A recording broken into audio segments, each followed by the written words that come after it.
दोस्तों, मैं आज आपके बीच विशिष्ट शिक्षकों से जुड़े मुद्दों को लेकर के आया हूं। आज के परिदृश्य में इन मुद्दों को रखना जरूरी हो गया है। बहुत से शिक्षकों का मेरे पास ये मैसेज आया कि आप हमारी समस्याओं को रखें, और मैं उन्हीं समस्याओं को, उन्हीं मुद्दों को लेकर के आपके बीच में उपस्थित हूं।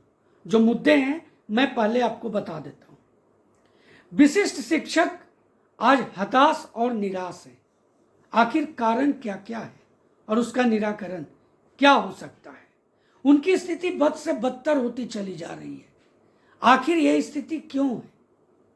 इस पर हम लोग चर्चा करेंगे, और यह जरूरी हो जाता है चर्चा करना ताकि ये बात आगे तक पहुंच सके। दूसरा, एक लगातार मेरे पास मैसेजेस आ रहे हैं, मुझसे प्रश्न पूछे जा रहे हैं। कहां से यह वायरल हुआ है कि जो सिर्फ दक्षता पास विशिष्ट शिक्षक हुए हैं नियोजित से, दोस्तों उनका भविष्य में जॉब खतरे में है। जो विद्यालय अध्यापक हुए हैं नियोजित से, उनकी नौकरी भविष्य में खतरे में है। तर्क जो दिया गया है उसके आधार पर हम लोग आज इस पर चर्चा करेंगे कि इसमें कितनी सच्चाई है। और तीसरा, 8वें वेतन आयोग की अनुशंसा के बाद क्या 8वें वेतन मान का लाभ विशिष्ट शिक्षक और विद्यालय अध्यापकों को नहीं मिलेगा? जिस तरह की बातें सामने आई है उस पर भी हम लोग चर्चा करेंगे। बहुत ही महत्वपूर्ण वीडियो हो जाता है।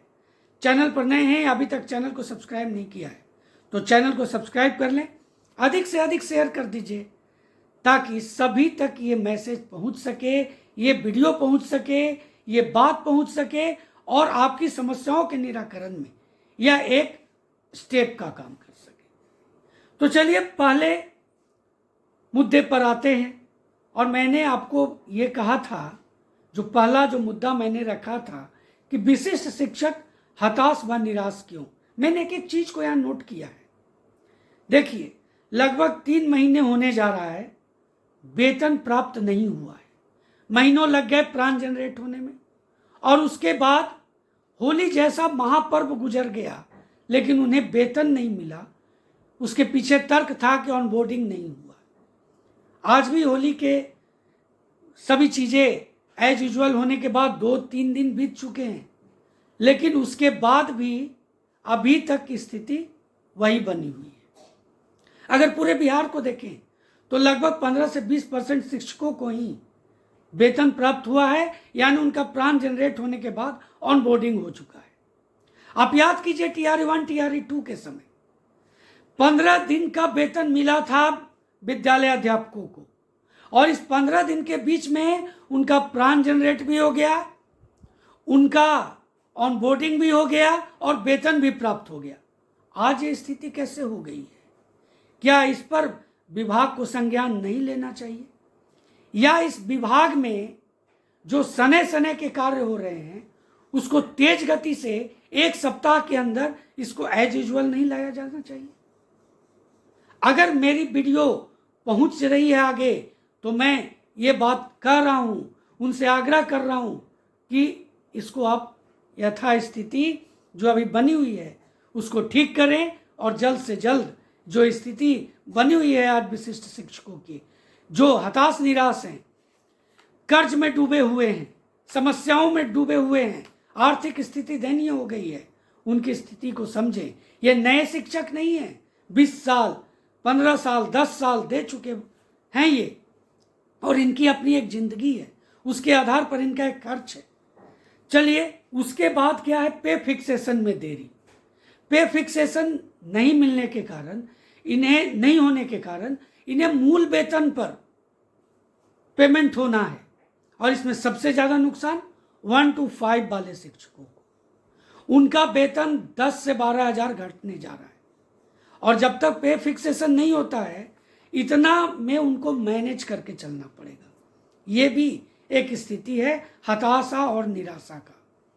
अब आप देखिए, अगर इन सभी चीजों को जल्द से जल्द नहीं पूरा किया जाता है तो उनकी स्थिति क्या होगी, ये समझने योग्य है। दूसरा जो मुद्दा मैंने आपके बीच में रखा कि क्या दक्षता पास विशिष्ट शिक्षकों की नौकरी खतरे में है।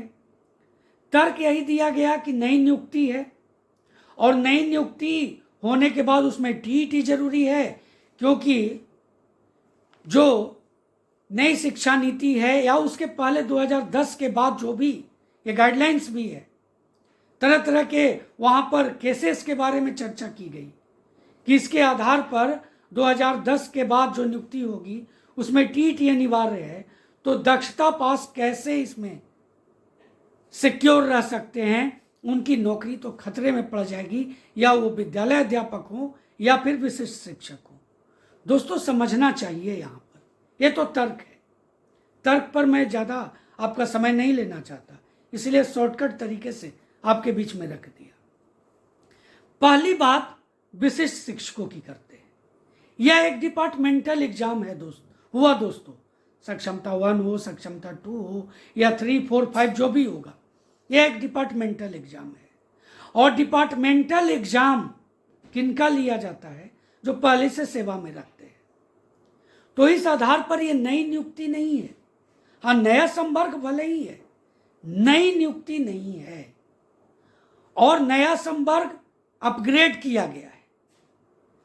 अब देखिए यहां पर इसमें वेतन संरक्षण का लाभ दिया गया है। कौन सी ऐसी नई नियुक्ति होती है जहां पर वेतन संरक्षण का लाभ मिलता है? वेतन संरक्षण कहां मिलता है? जो व्यक्ति पहले से किसी नौकरी में हो उन्हें वेतन संरक्षण का लाभ मिलता है। अब ये बात को समझिए, वेतन संरक्षण का लाभ है। अब आप यहां पर देखिए कि जो विद्यालय अध्यापक हुए वहां भी नियोजित शिक्षकों के लिए स्पेशल क्राइटेरिया बनाया गया था, उम्र सीमा 0 कर दिया गया था, उनके लिए दक्षता अनिवार्य किया गया था। तो यह नियमावली बनी है। अब यहां पर आपको मैं जो सबसे महत्वपूर्ण बात बता दूं, अभी कुछ दिन पूर्व आपने सुना होगा विधान परिषद में सर्विस कंटिन्यूटी की बात पुरजोर तरीके से उठी। माननीय सभापति महोदय ने भी इसकी वकालत किया।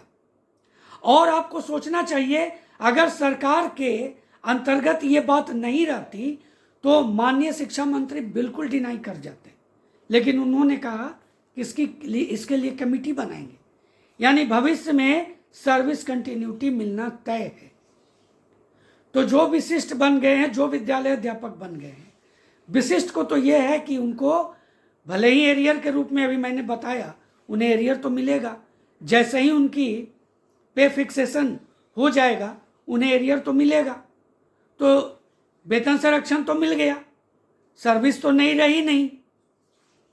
दूसरा, सर्विस कंटिन्यूटी तो मिलना तय है, तो और फायदा। और यह सिर्फ विशिष्ट शिक्षकों को नहीं मिलेगा, इसका लाभ विद्यालय अध्यापकों को भी मिलेगा। तो ये नई नियुक्ति तो रही नहीं, इसलिए भविष्य में ये होने जा रहा है, वो नहीं जो डरा रहे हैं आपको। उसके बाद मैं आपको बताता हूं, एक बात और सुनने में आया कि लोग कोर्ट जा रहे हैं कि नई नियुक्ति है, कैसे इनको विशिष्ट शिक्षक आपने बना दिया, विद्यालय अध्यापक बना दिया। तो मैं उनसे कहना चाहता हूं कि आप कोर्ट तो जाइए, जो विशिष्ट शिक्षक हैं वो इस आपदा में अवसर खोज लेंगे, ये तो उनके लिए बेस्ट हो जाएगा, क्योंकि इसके तहत जो कोर्ट है, माननीय जो न्यायालय है, वो डायरेक्ट रूप से सरकार को ऑर्डर करेगी कि सीधे सीधे इन्हें सर्विस कंटिन्यूटी दीजिए जब से ये बहाल हुए हैं। तो दोस्तों, ये आपको मायूस होने की बात नहीं है, ये आपदा में अवसर है। अब बात करते हैं कि क्या 8वें वेतन आयोग का लाभ नहीं मिलेगा? बिल्कुल मिलेगा। माननीय शिक्षा मंत्री ने भी स्पष्ट किया है। और आपको याद होगा, जब नियोजित शिक्षकों को नहीं मिला था 7वें वेतन आयोग का लाभ, तो दोस्तों उसमें क्या हुआ था? धरना प्रदर्शन हुआ था, और उनका जो नया जो पे स्केल बना उसी में उतनी की बढ़ोतरी कर दी गई।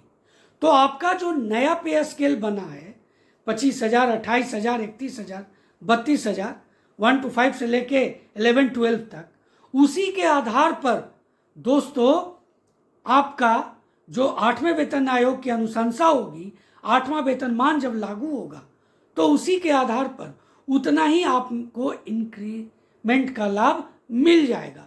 इसलिए आप बिल्कुल इसकी चिंता मत कीजिए कि आपको नहीं इसका लाभ मिलेगा। इस तरह का रूमर अगर आपके बीच में है तो उसे दूर कर दीजिए। तो दोस्तों ये कुछ महत्वपूर्ण मुद्दे थे जो मैंने आपके बीच में रखा। आपको उम्मीद है कि आपको ये वीडियो पसंद आया होगा। आप अपना ज़रूर कमेंट करें। चैनल पर नए हैं, अभी तक चैनल को सब्सक्राइब नहीं किया है तो चैनल को सब्सक्राइब कर लें। अधिक से अधिक शेयर जरूर कर देंगे, मैं बार बार अपील कर रहा हूँ। ऐसे वीडियो को अधिक से अधिक शेयर कीजिए ताकि दूर दूर तक ये बात पहुँच सके। तो दोस्तों मिलते हैं अगली वीडियो में, तब तक के लिए जय हिंद।